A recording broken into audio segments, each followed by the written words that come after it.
सो हम बात करने जा रहे हैं डिरिचलेट डिस्ट्रीब्यूशन की। वैसे इंग्लिश में इसे डिरिचलेट कहते हैं, लेकिन हम इसे कहेंगे डिरिचलेट, क्योंकि हिंदी में हम कुछ इस तरीके से इसे बोल सकते हैं, या हम जो हिंदी में बोलते हैं उस तरीके से डिरिचलेट डिस्ट्रीब्यूशन। तो हमने बीटा डिस्ट्रीब्यूशन प्रीवियसली पढ़ा था। एक्चुअल में इसका सीधा कनेक्शन है बीटा डिस्ट्रीब्यूशन से।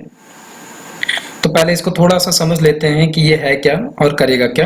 बाकी थ्योरीज में लिखी हुई है, डिस्ट्रीब्यूशन में जाकर भी डिस्क्रिप्शन में भी जाकर पढ़ सकते हो।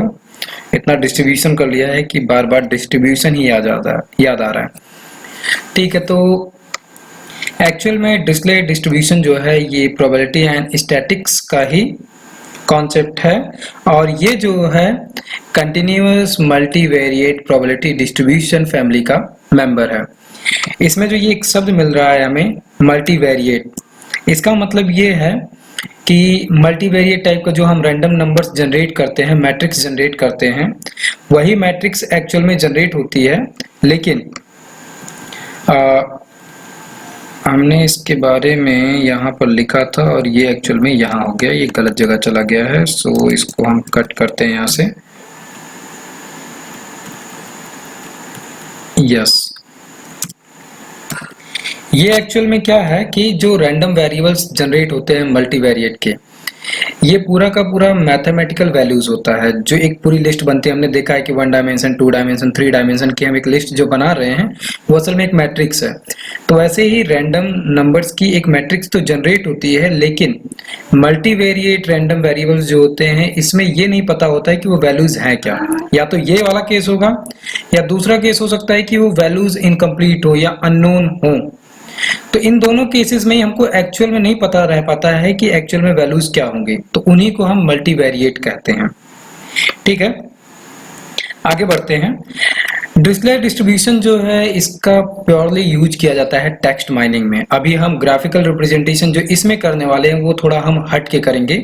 अभी तक हमने जितने भी ग्राफिकल रिप्रेजेंटेशन किए थे उसमें हम लीनियर या हिस्टोग्राफिकल रिप्रेजेंटेशन ही देख रहे थे, लेकिन इसमें हम एक्चुअल में स्ट्रिंग के लिए वर्क करेंगे। तो हम देखेंगे कि कैसे ये अलग तरीके का ग्राफ बनेगा। कुछ पॉइंट्स यहाँ पे लिखे हैं, उसमें यही है कि डिरिचलेट डिस्ट्रीब्यूशन को समझने से पहले बाइनोमियल, मल्टीनोमियल, गामा और बीटा, इनको समझना बहुत जरूरी है। और इसमें से ये जो गामा है एक्चुअल में ये हम गामा फंक्शन की बात कर रहे हैं, गामा डिस्ट्रीब्यूशन की नहीं। क्यों? क्योंकि गामा फंक्शन जो है ये एक, इसके पास कुछ स्पेशल प्रॉपर्टीज होती हैं, और उन्हीं प्रॉपर्टीज का एक्चुअल में यूज किया जाता है जब हम बीटा या डिरिचलेट डिस्ट्रीब्यूशन की बात करते हैं। तो ये बीटा और डिरिचलेट डिस्ट्रीब्यूशन की प्रॉपर्टीज को डिफाइन करने में इसी गामा फंक्शन की मदद ली जाती है। इसके अलावा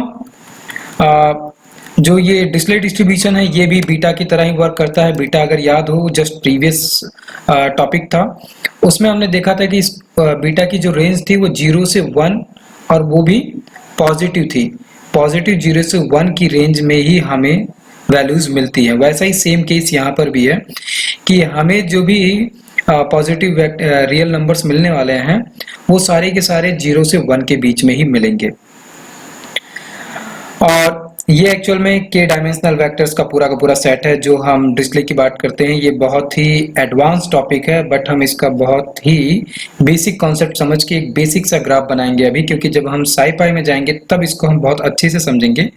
अभी हम नमपाई में भी ये सारे मेथड्स हमको मिलते हैं जिनका यूज एक्चुअली में प्रोबेबिलिटी में बहुत ज्यादा किया जाता है, बट हम अभी केवल इनके बेसिक ओवरव्यू को ही समझेंगे, हम इनके डीप लेवल में नहीं जाएंगे।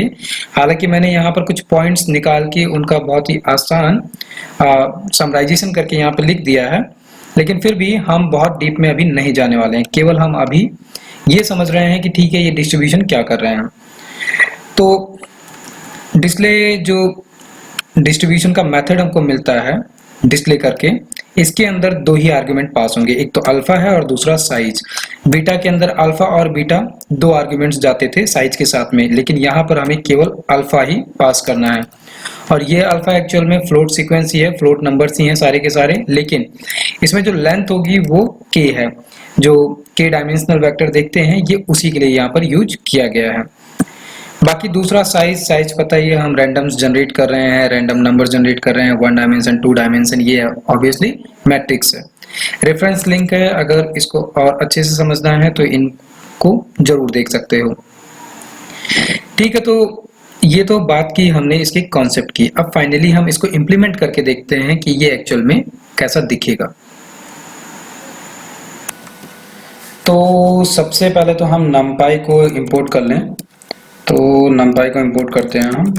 इंपोर्ट numpy में से भी हमको क्या चाहिए है, numpy में से हमको चाहिए है रैंडम, जिसका हम यूज करेंगे। तो numpy में से हमने रैंडम को एज r ले लिया और इसके साथ में हम इंपोर्ट कर लेते हैं इसी वक्त मैटप्लॉटलिब को।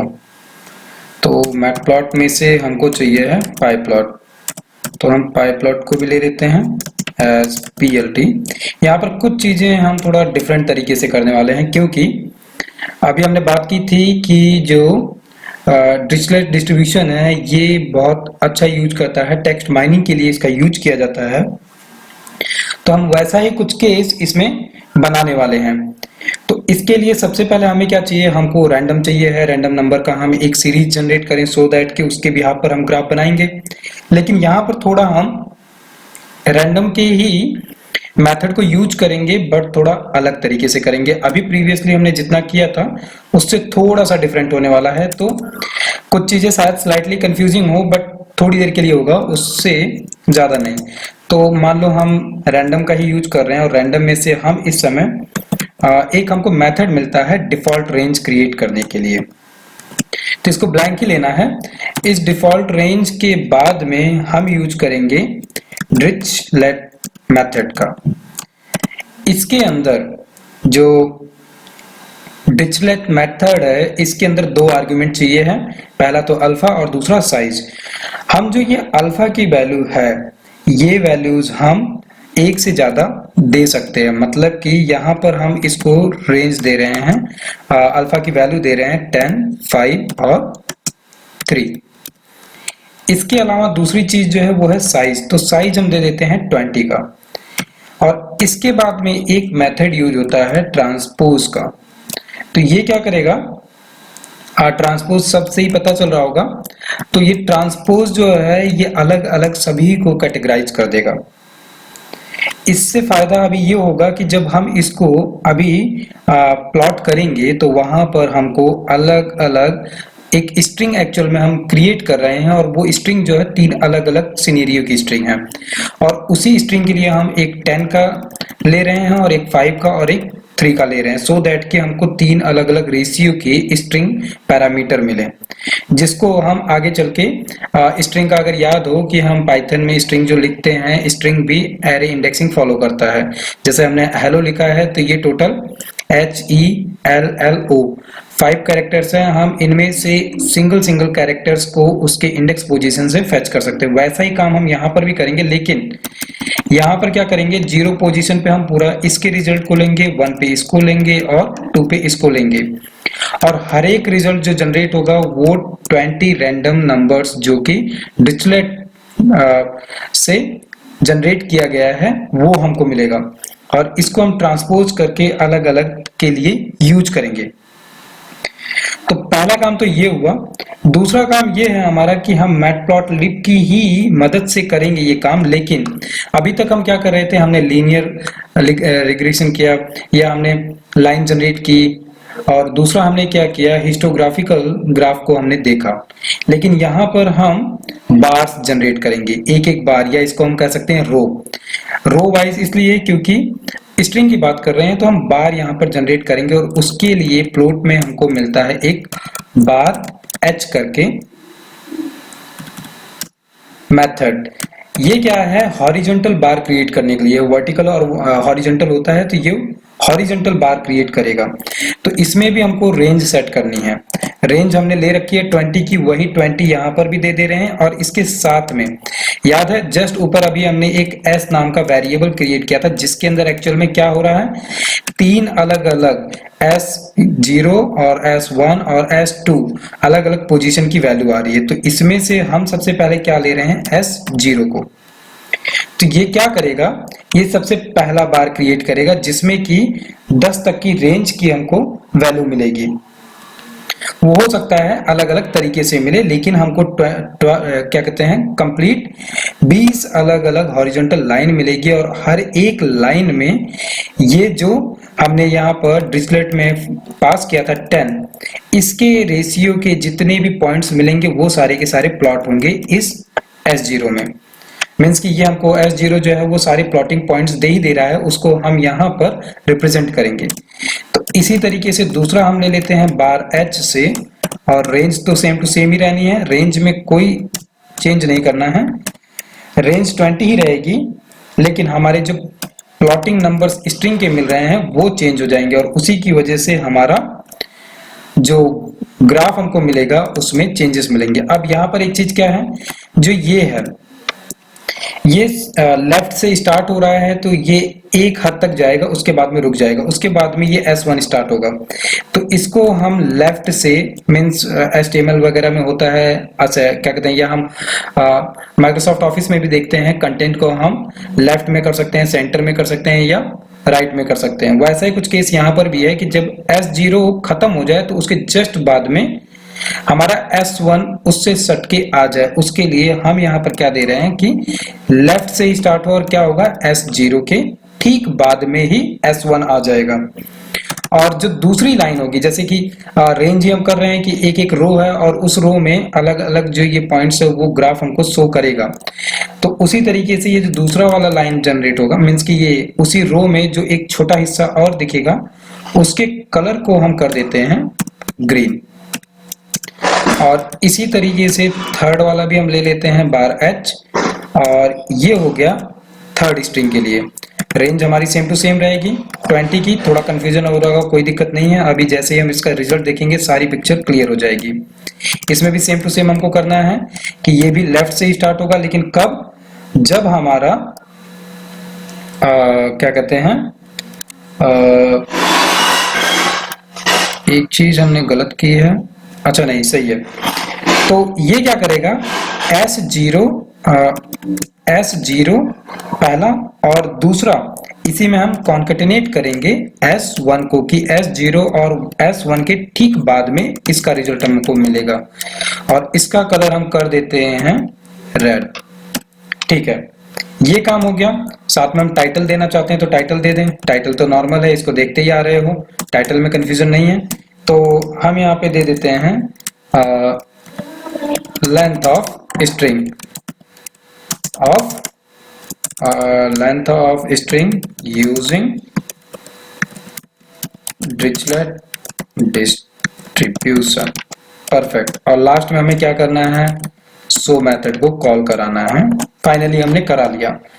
अब ये जो हमने अभी करके देखा है इसी को हम रन करते हैं एक बार क्लिक करके, और फाइनली ये देखते हैं कि इससे हमको रिजल्ट क्या मिल रहा है, क्योंकि ये ग्राफ पूरी पिक्चर अभी क्लियर कर देगा कि हमने बनाया क्या।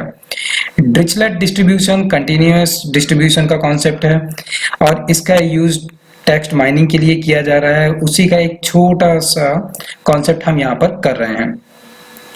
तो ये जो रिजल्ट बन के आया, अब इससे समझ में आ रहा होगा जो मैं रो की बात कर रहा था। हमने क्या किया, तीन अलग अलग जो डिरिचलेट में 10, 5 और 3 पास किया था वही सेम टू सेम है, और हमने रेंज दिया था 20 का। ठीक है, तो ये 0 to 20 हमको मिल गया है।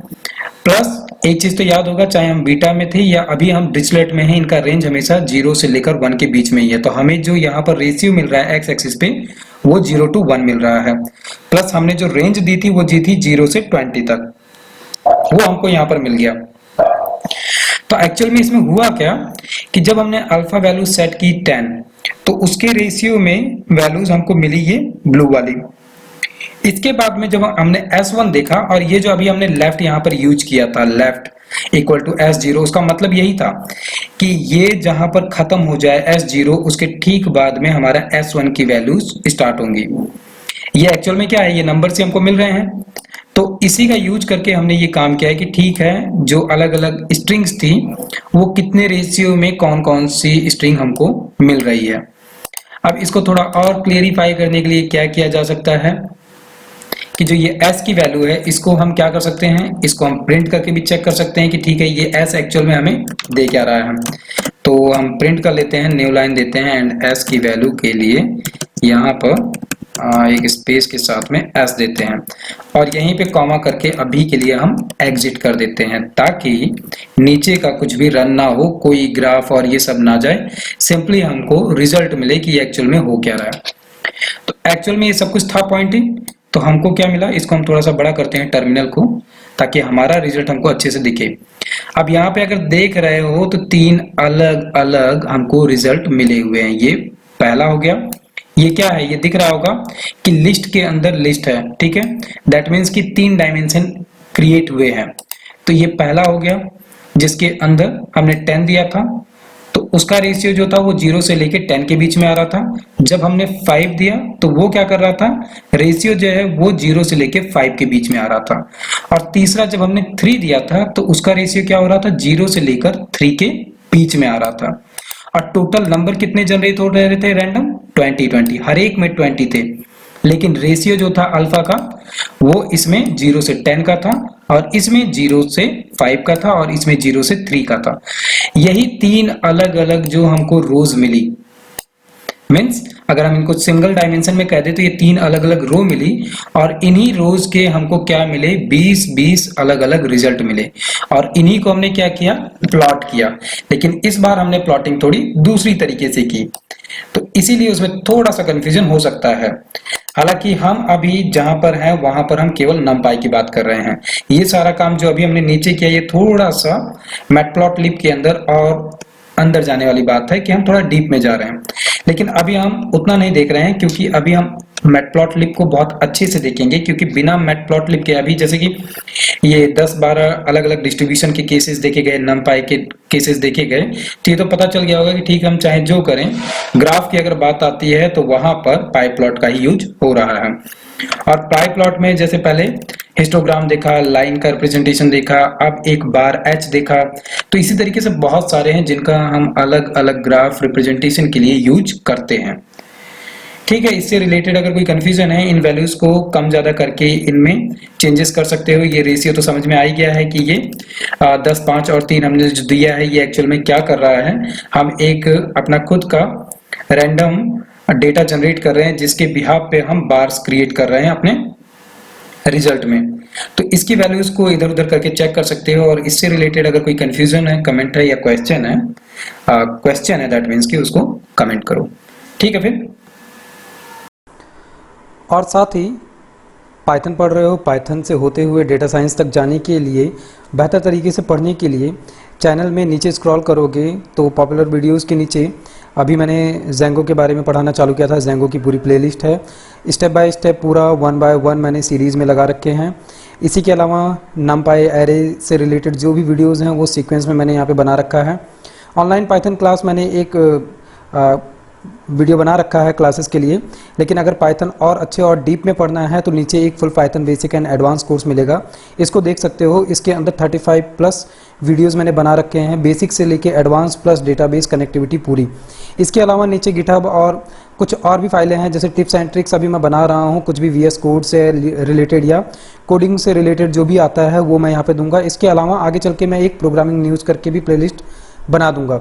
तो बेहतर देखने के लिए, रिस्पांस के लिए प्लेलिस्ट को जरूर देखो, क्योंकि प्लेलिस्ट में सब कुछ मैंने स्टेप बाय स्टेप बना रखा है, लगा रखा है। इससे बहुत आसान हो जाएगा प्रोग्रामिंग लैंग्वेज को पढ़ना, और पाइथन से होकर डेटा साइंस तक जाने में भी आसानी मिलेगी। कमेंट करके मुझे बताओ वीडियोस कैसे लग रहे हैं, शेयर सब्सक्राइब करना मत भूलो। ओके, मिलते हैं फिर नेक्स्ट टॉपिक और नेक्स्ट वीडियो में।